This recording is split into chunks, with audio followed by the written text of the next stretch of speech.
विशेष पानी के ऊपर में बोलने का अवसर दिया, आपका बहुत बहुत आभार। और मंत्री जी, आपका भी बहुत धन्यवाद कि आपने पानी पे चर्चा कराई। डिमांड में तो आप नहीं लाए, लेकिन आपने खुद बोल के कहा क्वेश्चन का जवाब देते हुए कि मैं पानी पे चर्चा कराऊंगा। तो इसका मतलब है कि आप पानी के ऊपर बहुत ही संवेदनशील हो। पानी सबको ज़रूरत है, पक्ष विपक्ष के हो चाहे कोई भी हो, सबको पानी की ज़रूरत है। सबके गाँव में पानी की आवश्यकता रहती है। पिछली हमारी सरकार की बात करूं, मेरे विधानसभा क्षेत्र में पिछले 5 साल में बहुत अच्छा पानी पे काम हुआ था। 457 करोड़ रुपए की लक्ष्मणगढ़ और फतेहपुर दोनों के लिए जेजेएम की योजना है, उसमें कार्य स्वीकार हुआ, टेंडर हो गए, आज की तारीख में कार्य चालू है, अच्छी तरीके से काम चालू है। लेकिन थोड़ी सी मॉनिटरिंग की जरूरत है माननीय मंत्री महोदय कि अधिकारियों को कि उनकी मॉनिटरिंग करें कि कहीं पाइप डाल जाते हैं, कहीं बीच में जगह खाली छोड़ जाते हैं, और वो जो पानी जब चालू करते हैं तो खेतों में पानी किसानों के खेत में बह जाता है, क्योंकि बीच में पाइपलाइन जोड़ते नहीं है, जो ठेकेदार सबलेट कर देते हैं ये लोग, तो सबलेट वो ध्यान नहीं देता है।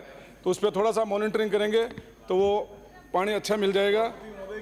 38 करोड़ रुपये का जन स्वास्थ्य अभियांत्रिकी विभाग द्वारा मेरे विधानसभा क्षेत्र में काम कराया गया। लगभग 200 ट्यूबवेल खुदवाए गए, 90 हैंडपंप लगाए गए और 10 सोलर पंप और 40 किलोमीटर के समथिंग पाइपलाइन डाली गई थी। फिर भी माननीय मंत्री महोदय, अध्यक्ष सभापति महोदय, मैं आपके माध्यम से मंत्री जी को बताना चाहूँगा कि पानी की अभी पूर्ति नहीं हुई है। अभी गाँव में पानी की आज भी बहुत आवश्यकता है। अभी भी कल भी मैं मेरे विधानसभा क्षेत्र में जाके आया हूँ, एक प्रोग्राम में चला गया था, गाँव वाले बोल रहे थे कि साहब 5 दिन से पानी नहीं आया।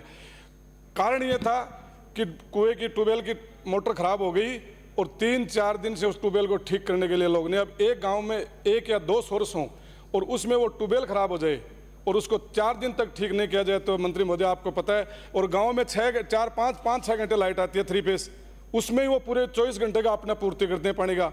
तो इसलिए आपको थोड़ा सा अधिकारियों को कह करके कि जो ट्यूबवेल खराब हो जाए ना उसको तुरंत ठीक कराएं, चाहे उसमें मोटर डालनी हो, चाहे उसके केबल खराब हो, स्टार्टर खराब हो, जो भी उसकी खराब हो उसको जल्दी ठीक कराएं। एक मैं आपको ये कहना चाहूँगा कि आप जो बजट अन्य स्रोतों पर खर्च करें उससे ज़्यादा कि आप कर्मचारी भर्ती करो, क्योंकि जब तक आपके डिपार्टमेंट में कर्मचारी नहीं है, कर्मचारी रिटायर्ड होते जा रहे हैं, आपके भर्ती आपने ली नहीं, चाहे सरकार आपकी हो चाहे हमारी हो, भर्ती ली नहीं इस कर्मचारियों की, और कर्मचारियों की भर्ती नहीं होने के रीजन से पानी का डिस्ट्रीब्यूट है वो सही नहीं हो रहा है। पानी बहुत है, ट्यूबवेल बहुत है, सोर्स बहुत हैं, लेकिन डिस्ट्रीब्यूट है। एक गाँव में तो एक ट्यूबवेल की जरूरत है, वहाँ 4 ट्यूबवेल हमने खुदाओ चाहे आपने खुदाओ, कि मेरे तरफ गाँव है इसमें 4 ट्यूबवेल खुदा दिए, जरूरत तो हाँ एक की है लेकिन खुदा दिए 4। उसकी डिस्ट्रीब्यूट अगर सही तरीके से हो जाए तो एक ट्यूबवेल उसको पानी पिला सकते हैं। इसलिए कर्मचारियों की भर्ती लो, चाहे संविदा पर लो, कोई दिक्कत नहीं। अगर आप परमानेंट भर्ती नहीं ले सकते हो संविदा पे रख लो, तो कर्मचारी अगर चलाएगा तो टाइम टू टाइम चलाएगा, टाइम टू टाइम पानी खोलेगा, सबको पानी आ जाएगा बराबर। एक है जो लीकेज के ठेकेदार हैं, रिपेयरिंग के ठेकेदार हैं, इनको आप कभी भी फोन करो अधिकारियों को, एक्शन को, माने प्रिंसिपल सेक्रेटरी साहब बैठे हैं, वो एक ही रोजना रोते हैं कि साहब बजट नहीं है, क्या करें हम। ठेकेदार बोलता है मेरे पैसे नहीं दिए, और अधिकारी को फोन करते हैं, एक्शन को, एससी को, तो वो ये बोलते हैं कि साहब पिछले 5 साल की मैं कह दूं, वो यही कहते थे कि साहब सरकार आपकी और आप पैसे नहीं दे रहे हो, क्या करें हम। बोलो कहाँ से दें पैसे, अगर ठेकेदार को पैसे नहीं दोगे तो ठेकेदार काम कैसे करेगा। अगर लीकेज सही हो जाए और रिपेयरिंग बराबर टाइम टू टाइम हो जाए कुओं की और पाइपलाइन की, तो मेरे को पानी की कहीं कमी नहीं रहेगी, बराबर सबको पानी मिलता रहेगा। डिस्ट्रीब्यूट और लीकेज रिपेयरिंग बराबर आप काम करवा दो, बिल्कुल पानी की कहीं कमी नहीं रहेगी।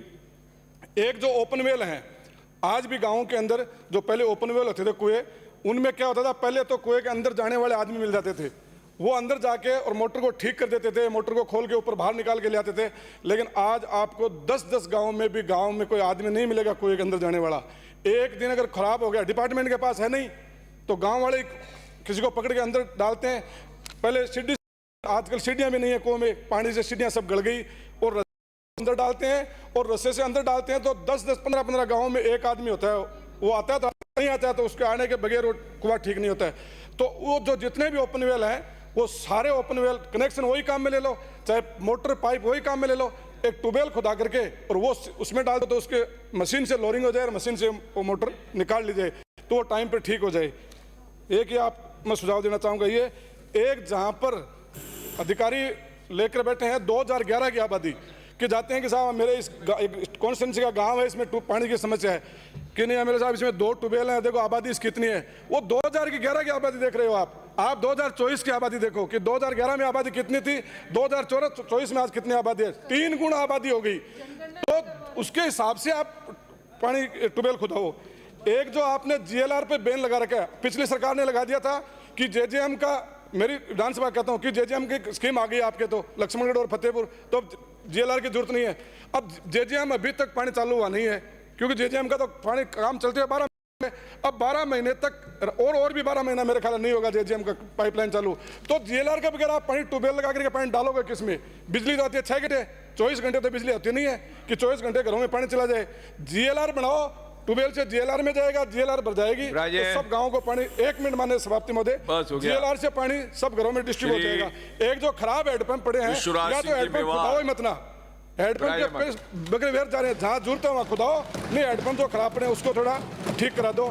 और कुछ थोड़े मेरे ट्यूबवेल हैं माननीय मंत्री महोदय, समाप्ति में आपके माध्यम से कहूंगा कि उनके सैंक्शन निकाल दियो। समाप्ति महोदय, धन्यवाद, आपने मुझे टाइम दिया। आपने सदन में